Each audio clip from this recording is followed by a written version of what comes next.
Hello and welcome back to those of you who already saw my last video. My name is Gleb Lasarew. I'm a music producer from Nuremberg, Germany, and today I prepared a little Eurorack modular session for you. As you can see, I already recorded it. You will see it in a minute, and afterwards we go through it. I'll show you what I did and try to explain. Hope you enjoy, have fun.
So this was my little Eurorack session. I hope you enjoyed. I want to show you what I did, and let's start with the drums. It's just a 909 core kit, and as you already saw in the last video, in the mixing video, if you didn't saw it yet, you can go back to that video. It's on YouTube, I think. I just will set a link somewhere. Just did some basic EQing and saturation. Nothing too special, just so I can get like the jam session running, and I did like a little progression here. Well, let's solo this. Bass drum. Second, the hi-hat comes into play. Third, more stuff, and so on. Then here is kind of the break, and then again the bass drum. And the hi-hat. What I did after that, I have like a second track with a different closed hi-hat from a 909 kit, also the one from Ableton. I have a little low cut on it, nothing too fancy.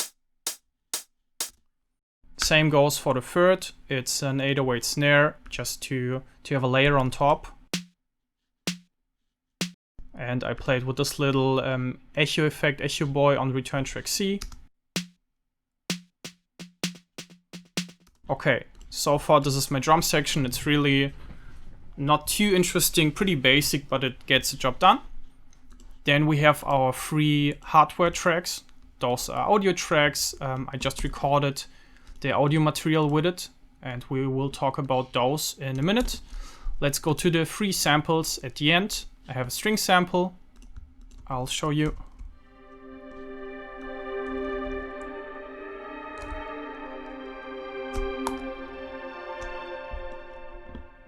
Alright, as you can hear, it has a pretty long attack, about almost 6 seconds. It's actually a pretty simple sample.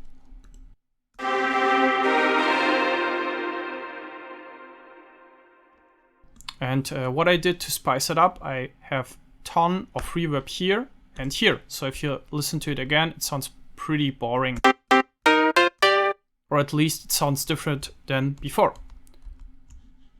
And I have this little MIDI effect chord going on.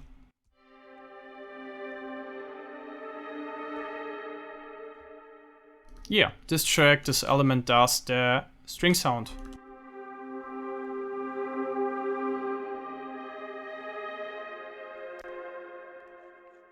Then let's move forward. The track I named sample 1. Again, chord. I pitched it down by an octave. I could also have done that just via the MIDI editor. I just did it this way because of what's simpler in the moment. Have an Echo Boy. Pretty simple. Let's listen to it.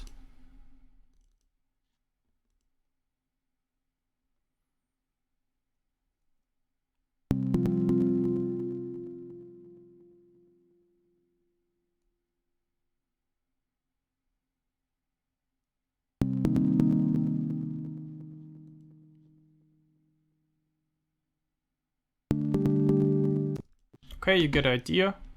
And then our last sample is this one.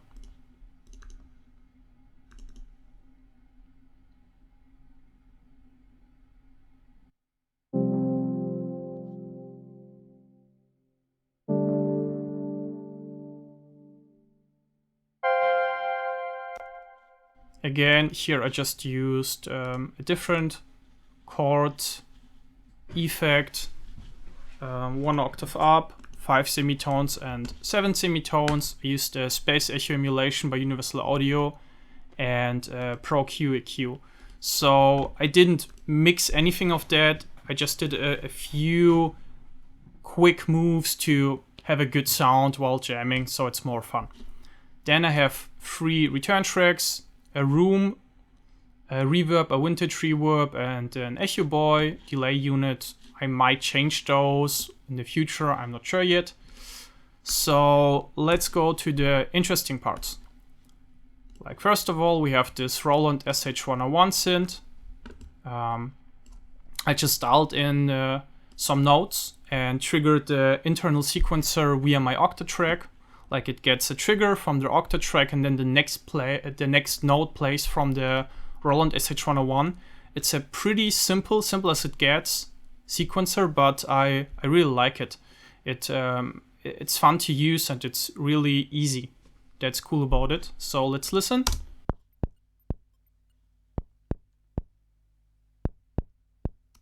As you see in the first section, the envelope is completely closed, and I started to open it around here.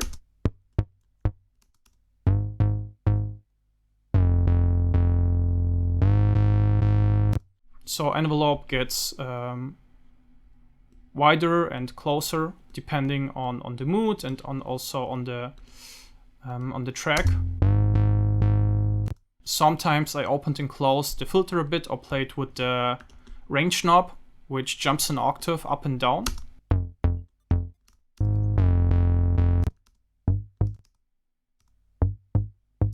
Okay, so this is our bass line. Let's jump to the next track. It's my first modular track. I used a VCO from Make Noise called STO. It's a little fun oscillator. And what I did, it has 3 waves. It has like a sinus wave, a sine wave. Then it has like a low wave and some kind of square wave. And on every step, there's a single or another wave playing. I did this with the sequential switch, so it just moves to the next wave whenever a note is playing. So it jumps, so it plays different notes, different pitches, but also different waveforms, which I like. It just plays like every 4 bars, plays a little bar and then again a big break.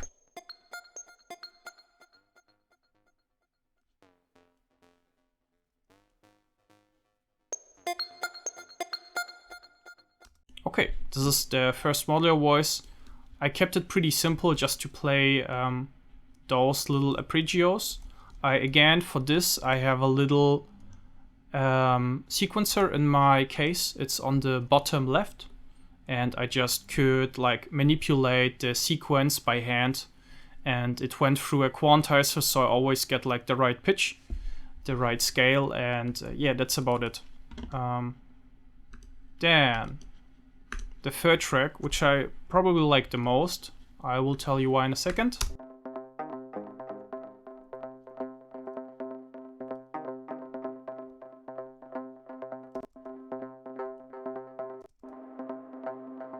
Okay, so what happens here? It's a stereo track. Usually most of the modular synths or most of the patches you do are mono. So what I figured out for me that works quite well, I have everything twice. So I have 2 low-pass gates. I have an opto mix. It's already dual, so it's good to use both of them. I have 2 oscillators, and the low-pass gate gets triggered by the same envelope. And from there, the 2 sine waves, those are like modulated sine waves coming out from those 2 oscillators. They're tuned exactly the same. And then I pan 1 hard left and 1 hard right on my mixing desk, which is to my right. And so I get this nice stereo Eurorack patch.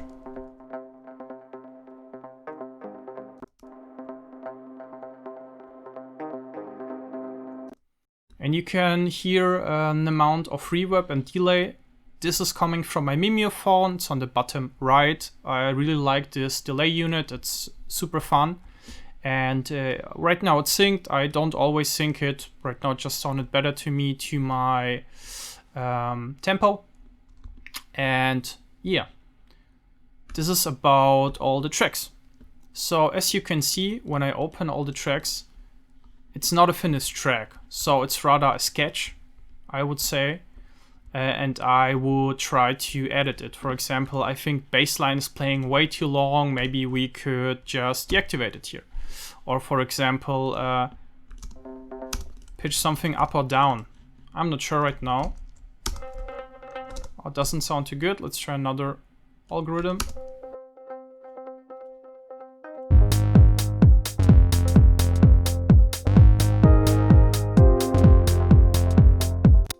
something like that. But I would just cut out areas I don't like and enhance the areas I like. This is the way I used to work, so I usually have some drums running from Ableton or from a drum machine. Today I was rather in the mood to have 909 drums. I don't have a 909, so I thought I go with the samples. Then I love my samples, which I mostly record from vinyl. This one is a bit special. What I did, I sampled my own Poly 6 synth with settings I liked and use a lot, so I have like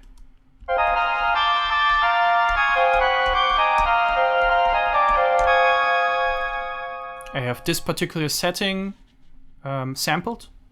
It's like every key has its own sample, so it was quite a bit of work, but it's fun. I don't always need to hook it up, so I just want to try something out. I can go with the sampled version also. It sounds a bit different when sampled. Then I have a sample from a label called ECM. Probably some of you heard. They do like classic and jazz records, pretty good stuff. I have this little piece found somewhere on a vinyl. Okay, so let's listen to all of those three.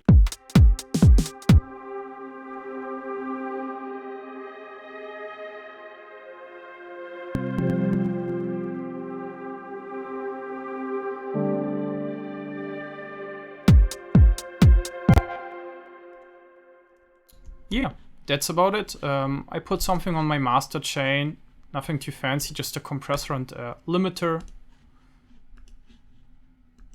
Exactly.